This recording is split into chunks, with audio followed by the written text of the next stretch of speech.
Halo teman-teman, perkenalkan nama saya Muhammad Kevin Dasiva Aradea dari Prodi Pendidikan Biologi Fakultas Ilmu Kesehatan dan Sains Universitas Nusantara PGRI Kota Kediri.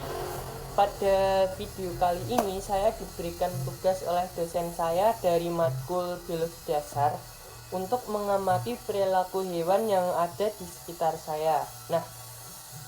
Ilmu yang mengamati perilaku hewan tersebut dinamakan etologi. Etologi adalah ilmu yang mempelajari semua tindakan reaksi interaksi yang dilakukan oleh hewan sebagai respon terhadap rangsangan yang dia dapatkan dari eksternal maupun internal. Pada video kali ini saya akan mengamati hewan peliharaan saya. Langsung saja kita gaskan teman-teman. Perilaku binatang dibatasi oleh fisiologi mereka. Di alam liar, kucing akan mengejar makhluk yang lebih kecil dan mereka akan menerkam dan memakannya. Kucing tidak akan memakan kangkung. Ini karena fisiologi mereka, di mana fisiologi ini adalah bentuk rupa dari fisik suatu hewan dan morfologi adalah fungsi dari fisiologi tersebut. Kucing tidak makan rumput maupun kangkung karena fisiologi mereka, di mana giginya bertaring dan juga sistem pencernaannya. Ini semua sudah terspesialisasi untuk memakan daging. Kucing hanya memakan rumput ketika perutnya bermasalah. Seperti contoh di video, kucing saya memakan rumput karena dia ingin memuntahkan rambut-rambut yang telah dia jilati dan rambut itu menggumpal di perut.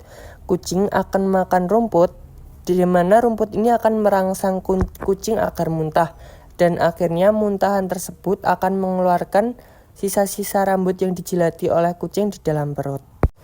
Dan perilaku kucing tersebut merupakan perilaku bawaan, di mana perilaku ini telah mereka dapatkan sejak mereka lahir.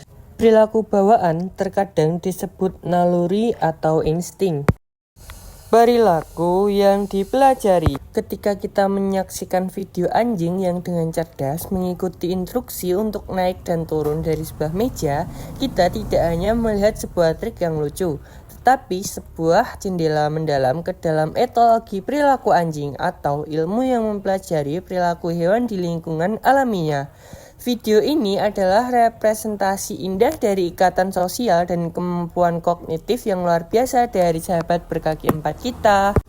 Pada dasarnya, pelatihan naik dan turun ini memanfaatkan prinsip-prinsip pembelajaran klasik yang dalam etologi dikenal sebagai pengondisian operan. Pelatih yang dipandang anjing sebagai figur sentral atau pemimpin kelompok yang stabil menggunakan penguatan positif seperti pujian, sentuhan, atau camilan lezat setiap kali anjing dapat berhasil melakukan perilaku yang diinginkan. Dalam skenario ini, anjing belajar mengaitkan perintah verbal seperti naik atau turun dengan tindakan fisik dan yang paling penting dengan konsekuensi positif yang mengikuti. Penguatan positif ini bekerja selaras dengan naluri alami anjing untuk menyenangkan dan mempertahankan harmoni dalam kelompok sosialnya yang diwujudkan dalam hubungan dengan manusianya. Selain itu, keberhasilan pelatihan ini sangat bergantung pada komunikasi yang jelas dan konsisten. Anjing adalah membaca bahasa tubuh yang ulung. Mereka tidak hanya mendengar perintah suara, tetapi juga mengamati isyarat nonverbal, seperti gestur tangan, postur tubuh, bahkan ekspresi wajah sang pelatih. Konsistensi dalam perintah dan isyarat membantu anjing membangun kamus dalam tanda kutip perintah yang stabil, mengurangi kecemasan, dan memperkuat rasa percaya diri mereka dalam berinteraksi dengan dunia manusia. Lebih dari sekedar kepatuhan, pelatihan ini adalah tentang membentuk ikatan emosional dan meningkatkan kesejahteraan mental anjing. Ketika anjing berhasil menyelesaikan tugas yang menantang, mereka akan mengalami kepuasan, dan kepuasan ini akan membentuk pemenuhan naluriah. Ini mengisi kebutuhan mereka akan stimulasi mental dan rasa memiliki tujuan yang sangat penting bagi spesies secara historis diabaikan untuk bekerja sama.